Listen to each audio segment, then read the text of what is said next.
ಪ್ರಿಯ ವೀಕ್ಷಕರೇ, KA10 ಕನ್ನಡ ಸುದ್ದಿವಾಹಿನಿಗೆ ಸ್ವಾಗತ. ಚಾಮರಾಜನಗರ ಗೃಹ ಬಳಕೆಯ ಅಡುಗೆ ಸಿಲಿಂಡರ್ ಪೂರೈಕೆ ಸಾಮಾನ್ಯನಂತೆ ಮುಂದುವರಿಯುತ್ತಿದೆ.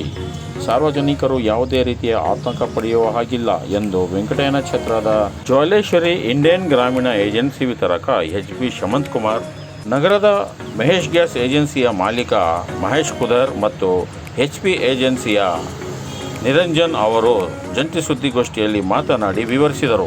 ಅವರು ಇಂದು ನಗರದ ಸರ್ಕಾರಿ ಪತ್ರಿಕಾ ಭವನದಲ್ಲಿ ಕರೆದಿದ್ದ ಸುದ್ದಿಗೋಷ್ಠಿಯಲ್ಲಿ ಮಾತನಾಡಿ, ಗೃಹ ಬಳಕೆ ಅಡುಗೆ ಸಿಲಿಂಡರ್ ಕೊರತೆಯ ಬಗ್ಗೆ ಹಬ್ಬಿಸುತ್ತಿರುವ ತಪ್ಪು ವರದಿಗಳನ್ನು ನಂಬಬೇಡಿ ಎಂದರು. ಎಲ್ಲರಿಗೂ ನಮಸ್ಕಾರ. ನಾವು LPG ಡಿಸ್ಟ್ರಿಬ್ಯೂಟರ್ ಕಡೆಯಿಂದ ನಮ್ಮ ಗೃಹ ಬಳಕೆ ಸಿಲಿಂಡ್ರಲ್ಲಿ ಯಾವುದೇ ವ್ಯತ್ಯಾಸಗಳಿಲ್ಲ.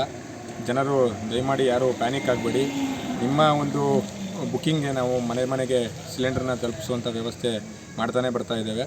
ಹಾಗೆಯೇ ಸಿಟಿಯಲ್ಲಿ ಇರ್ತಕ್ಕಂಥ ಗ್ರಾಹಕರು 25 ದಿನದ ಒಂದು ದಿನ ಆದ ಮೇಲೆ ಅವರಿಗೆ ಅಂತರ ಆದ ಮೇಲೆ ಅವರಿಗೆ ಸಿಲಿಂಡ್ರು ಬುಕ್ಕಿಂಗ್ ಆಗುತ್ತೆ.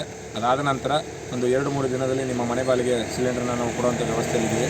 ಹಾಗೆಯೇ ಗ್ರಾಮೀಣ ಪ್ರದೇಶಗಳಲ್ಲಿ 45 ದಿನ ಆದ ಮೇಲೆ ಅವರಿಗೆ ಬುಕ್ಕಿಂಗ್ ತಗೊಳುತ್ತೆ. ಅವ್ರಿಗೂ ನಾವು ಮನೆಗೆ ಸಿಲಿಂಡ್ರನ್ನ ಸಪ್ಲೈ ಮಾಡ್ತಿದ್ದೇವೆ. ದಯಮಾಡಿ ಸಾರ್ವಜನಿಕರು ಸಹಕಾರ ಕೊಡಬೇಕು. ಯಾವುದೇ ವ್ಯತ್ಯಾಸ ಡೊಮೆಸ್ಟಿಕ್ ಸಿಲಿಂಡ್ರಲ್ಲಿ ಯಾವುದೇ ವ್ಯತ್ಯಾಸ ಇಲ್ಲ. ಎಲ್ಲ ಆಯಿಲ್ ಕಂಪ್ನಿಗಳಲ್ಲೂ ಸರಬರಾಜು ಚೆನ್ನಾಗಿದೆ. ಜನರಲ್ಲಿ ಆತಂಕ ಬೇಡ ಅಂತ ನಾವು ಒಂದು ವಿತರಕರ ಸಂಘದಿಂದ ನಾವು ಹೇಳ್ತಾ ಇದ್ದೀವಿ. ಇಲ್ಲಿ ಚಾಮರಾಜನಗರದಲ್ಲಿ ಇದು ಬೇಡಿಕೆ ಎಷ್ಟಿದೆ, ಎಷ್ಟು ನಿಮಗೆ ಸರಬರಾಜು ಆಗ್ತಾ ಇದೆ, ಅದರ ಬಗ್ಗೆ ಸ್ವಲ್ಪ ಮಾಹಿತಿ ಕೊಡಿ ಸರ್. ನಮಗೆ ಬೇಡಿಕೆ ಎಷ್ಟು ನಮಗೆ ಬರ್ತಾ ಇದೆ ಅಷ್ಟೇ ಸರಬರಾಜು ನಮ್ಮ ಆಯಿಲ್ ಕಂಪ್ನಿಗಳಿಂದ ಆಗ್ತಾ ಇದೆ ಸರ್. ಕರೆಕ್ಟಾಗಿ ಬರ್ತಾ ಇದೆಯಾ? ಬರ್ತಾ ಇದೆ ಸರ್.